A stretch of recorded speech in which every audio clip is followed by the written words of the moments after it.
The Grand Assembly Chamber of the Galactic Council had stood for 11,000 years, its obsidian walls humming with the accumulated authority of 412 member species. Today, it would witness something it had never witnessed before, a species refusing to kneel. High Chancellor Xyrex of the Thalrak hegemony rose from his crystalline throne, 7 eyes blinking in sequence as he regarded the lone human delegation standing in the amphitheater's center. Admiral Darian Voss stood with his hands clasped behind his back, dress uniform pressed, expression unreadable. Beside him stood no entourage, no advisors, no honor guard. Just him. Representative Voss, Xyrex's translated voice boomed through the chamber, layered with the subtle harmonics the Thalrak used to project dominance. Humanity's application for provisional membership has been reviewed. The Council finds your species insufficiently evolved for autonomous governance. A murmur rippled through the assembled delegates, the insectoid Kreth clicking their mandibles, the gaseous Vorlumi pulsing with amused light, the towering Drask crossing their 4 arms in what passed for smug satisfaction.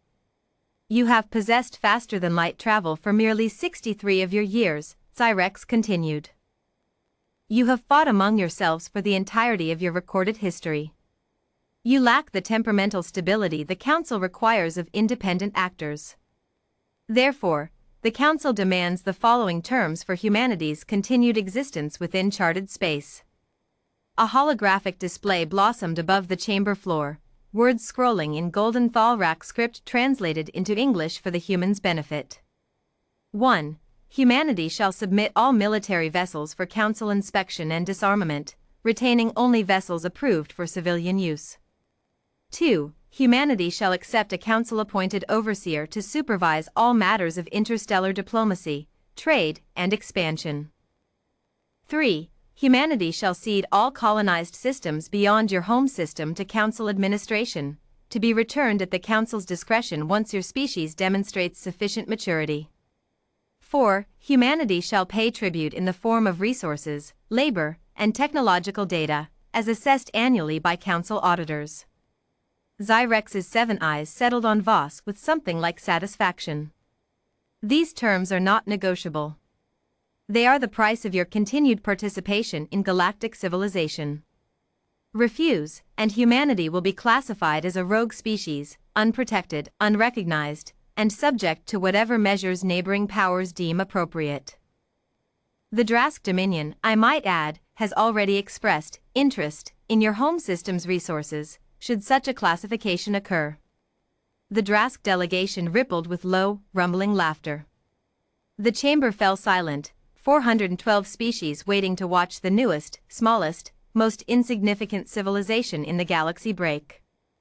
Admiral Darian Voss did not move for a long moment. He simply looked up at Xyrex, at the golden light of the demands still hovering above the chamber floor, at the rows of delegates who had spent 11 millennia deciding who deserved to exist freely and who did not. Then he reached into his jacket, withdrew a small device, and pressed a button. A new hologram appeared beside the Council's terms, not text, but an image. A photograph, taken from low orbit, of Earth. Blue oceans, green continents, white clouds swirling across half a world. Beneath it, a single line of text in plain, unadorned English, translating itself automatically into every language in the chamber. No. The word hung there. Simple. Unembellished. Absolute. Xyrex's eyes flared. You misunderstand the nature of this proceeding, Representative. This is not a negotiation. No, Voss said again, aloud this time, his voice carrying without need for amplification. That's my answer. You asked for our obedience. That's what you get. A ripple of confusion swept the chamber, gasps in a dozen alien registers, the clatter of mandibles, the surge of agitated light from the Vorlumi delegation. Confusion was rare here. Defiance was rarer still. Outright, calm, single-syllable refusal had simply never happened. You will reconsider, Xyrex said, his translated voice losing some of its earlier polish. The Drask fleet alone outnumbers your entire military by a factor of 40. The Kreth swarm ships could blockade your system within 3 of your weeks. You have no allies in this chamber, Admiral. You have no leverage. You have nothing but a single vote that does not even count, because your species is not yet a member of this council. You're right, Voss said. We have no allies here. We have no leverage you'd recognize.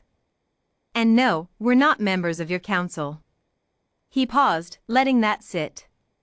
But you came to us, Chancellor. You sent the summons. You demanded we appear and answer for the crime of existing without your permission. So I came.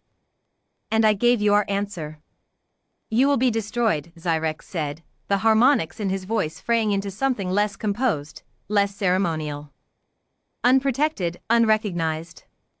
We've been unprotected and unrecognized for 63 years, Voss interrupted. We built our first FTL drive in a basement lab funded by a government that could barely agree on its own budget. We fought 2 species at our own border before your scouts even noticed we existed, and we won both times without a single council vessel lifting a hand to help us. We've never once asked you for protection, Chancellor. We've never once needed it. He stepped forward, and despite himself, despite 11,000 years of unbroken authority, Zyrex found his 7 eyes fixed on the single small figure crossing the chamber floor. You called us insufficiently evolved, Voss continued. You're right, in a way. We're young. We're loud. We argue with each other constantly, we always have, we probably always will. But every single time something threatened us, from outside or in, we found a way to survive it. Plagues. Wars. Asteroids. Each other. We're still here. 63 years ago we didn't have starships. Today we have a fleet that just turned away a Drask incursion at Proxima without losing a single vessel. Ask your Drask friends about that, if they're willing to admit it happened. The Drask delegation had gone very still. You think your 412 species, with your 11,000 years of treaties and tributes and overseers, represent the pinnacle of what a civilization should be, Voss said.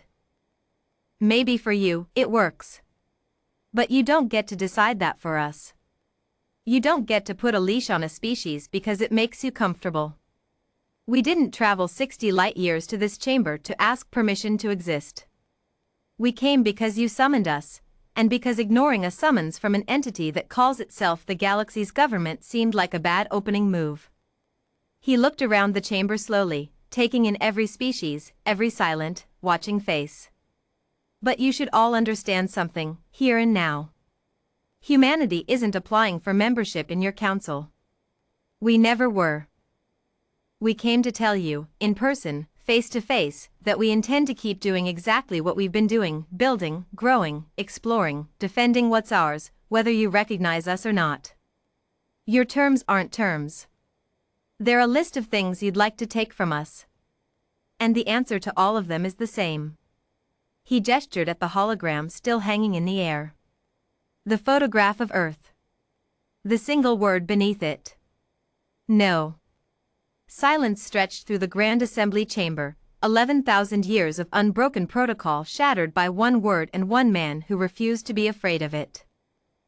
Zyrex's 7 eyes dimmed slightly, not in defeat, but in calculation, the slow recognition that something fundamental had shifted, that the council had just been told to its face that its authority was conditional on the consent of those it claimed to rule. This council will remember this, Zyrex finally said, quietly. Good, Voss replied. Remember it well.